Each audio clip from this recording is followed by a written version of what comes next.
Gujarat pada abad ke-7 Masehi sampai abad ke-13 Masehi. Teori ini dipelopori oleh J.P. Netzpel. Kemudian yang kedua yaitu teori Mekah. Teori Mekah mengatakan bahwa proses masuknya Islam ke Indonesia itu adalah langsung dari Mekah atau Arab. Proses ini berlangsung pada abad ke-7 Masehi. Tokoh yang memperkenalkan teori ini adalah Haji Abdul Karim Amrullah atau yang disebut dengan Hamka. Kemudian yang ketiga yaitu teori Persia. Teori Persia mengatakan bahwa proses kedatangan Islam ke Indonesia berasal dari daerah Persia atau Parsi yang kini disebut dengan Iran. Pencetus dari teori ini adalah Husain Jajaningrat, Sejarah Banten. Yang ketiga yaitu teori Cina. Teori Cina mengatakan bahwa proses kedatangan Islam ke Indonesia, khususnya Jawa, berasal dari perantau Cina. Orang Cina telah berhubungan masyarakat jauh sebelum Islam dikenal di Indonesia. Kemudian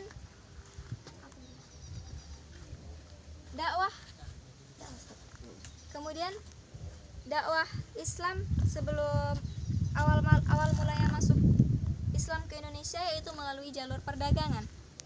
Pada abad ke-7 Masehi, bangsa Indonesia kedatangan para pedagang dari Gujarat, Arab, Persia. Mereka telah ambil bagian dalam kegiatan perdagangan tersebut. Hal ini menimbulkan jalinan hubungan antara pedagang Islam dan pedagang Indonesia. Di samping berdagang, pedagang Islam ini di samping berdagang sebagai Muslim juga para pedagang Islam menyampaikan dan mengajarkan agama dan kebudayaan Islam kepada orang lain. Dengan cara tersebut, banyak orang yang memeluk agama Islam juga menyampaikan, yang kemudian mereka pun menyebarkan agama Islam tersebut kepada yang lain. Dengan demikian, secara bertahap agama dan budaya Islam dapat tersebar dari pedagang Gujarat, India, Persia, dan bangsa Arab kepada Indonesia. Proses penyebaran Islam melalui perdagangan sangat menguntungkan dan efektif daripada cara yang lainnya. Yang kedua yaitu dakwah melalui perkawinan. Di antara para pedagang Islam, ada yang menetap di Indonesia, sehingga di beberapa kota di Indonesia terdapat kampung pekojan. Kampung tersebut dahulu merupakan tempat tinggal para pedagang Gujarat, yang koja artinya yaitu pedagang Gujarat. Sebagian para pedagang ini menikah dengan wanita Indonesia, terutama putri raja atau bangsawan. Karena pernikahan itulah maka banyak keluarga raja atau bangsawan Islam atau bangsawan yang masuk Islam. Kemudian diikuti rakyatnya. Dengan demikian Islam cepat berkembang. Yang ketiga melalui pendidikan. Perkembangan Islam yang cepat menyebabkan muncul tokoh ulama atau mubalik yang menyebarkan Islam melalui pendidikan dengan mendirikan pondok-pondok pesantren.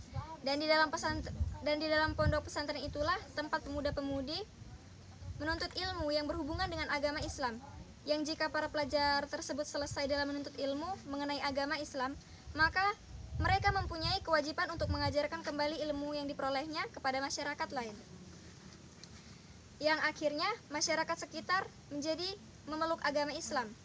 Pesantren yang telah berdiri pada masa pertumbuhan Islam di Jawa antara lain Pesantren Sunan Ampel, Surabaya yang didirikan oleh Raden Rahmat atau Sunan Ampel, dan Pesantren Sunan Giri yang santrinya banyak berasal dari Maluku. Kemudian melalui jalur politik. Seorang raja mempunyai kekuasaan dan pengaruh yang besar dan memegang peranan penting dalam proses Islamisasi.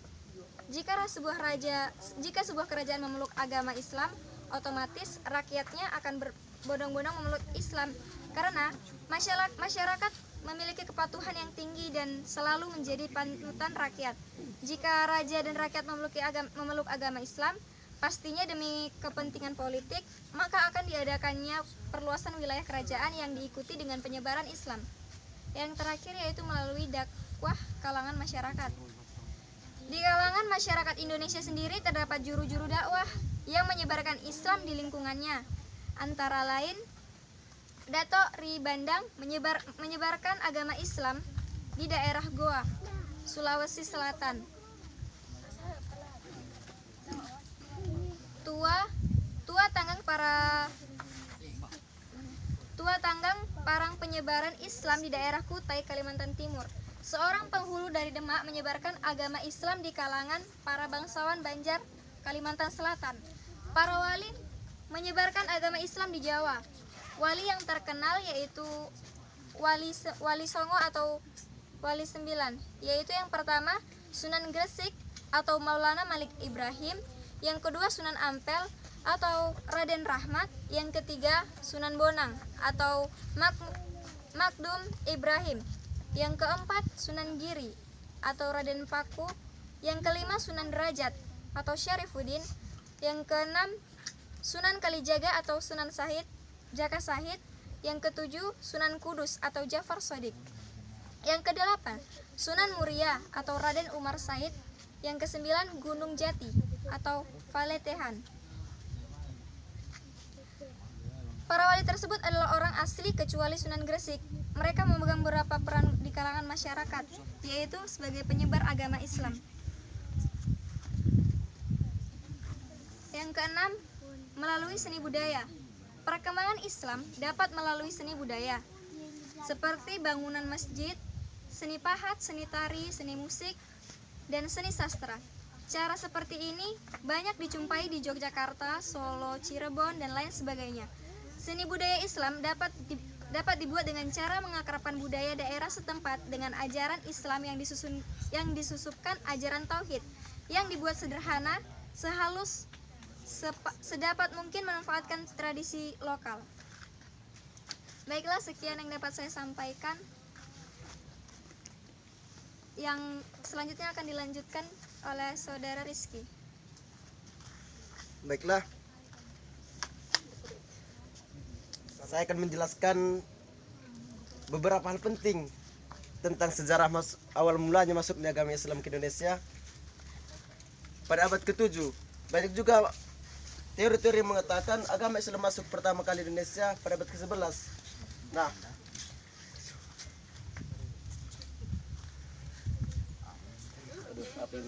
Nah, pada abad ke-7 agama Islam masuk pertama kali di Indonesia, tepatnya di daerah ini, Desa Pananggahan, Kecamatan Barus, Kabupaten Tapanuli Tengah. Nah, bukti-bukti bahwa agama Islam pertama kali sampai ke sini yaitu dengan ditemukannya makam seorang syekh yang bernama Syekh Mahmud dan salah seorang temannya yang berada di sana yang bergelar Syekh Abdurrahman bin Jabbal.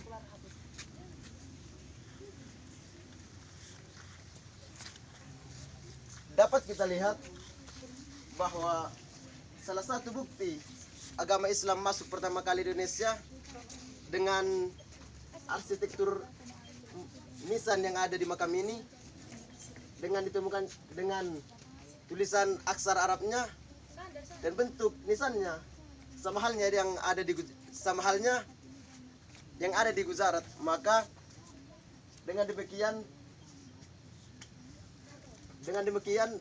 didirikanlah tempat ini atau dirumatkanlah tempat ini menjadi pendaratan agama Islam pertama kali di Indonesia. Nah, agama Islam pertama kali di Indonesia dibawa oleh seorang syekh yang bernama Syekh Mahmud tadi. Nah, pada masa beliau berdakwah, hal-hal yang didakwahkan oleh beliau adalah tentang mentauhidkan Allah. Walaupun pada saat itu perintah sholat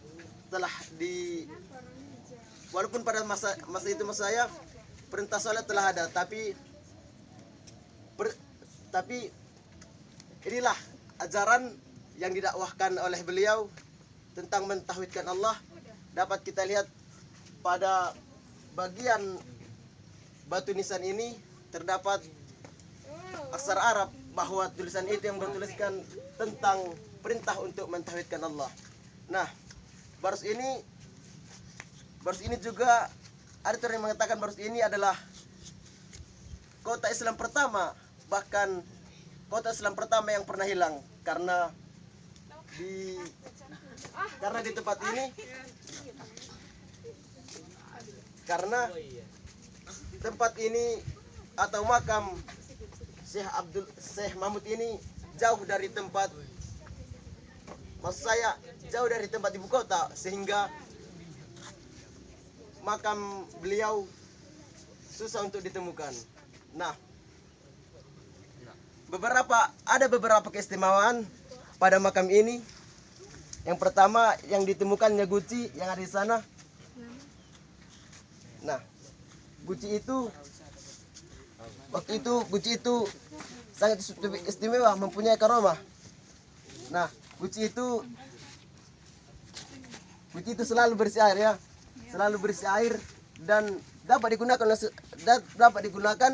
oleh satu orang dalam sekali pemakaian, bahkan dapat juga digunakan oleh beberapa atau ratusan orang dalam sekali pemakaian. Itulah karomah yang ada pada guci itu. Nah, ada teori yang mengatakan atau yang bertanya, kenapa makam Syekh Mahmud dibangun sangat panjang, sedangkan makam yang salah seorang temannya itu pendek. Nah, ada teori yang mengatakan bahwa makam ini panjang karena orang-orang dulu katanya itu sangat tinggi-tinggi atau panjang-panjang orangnya. Namun ternyata itu salah.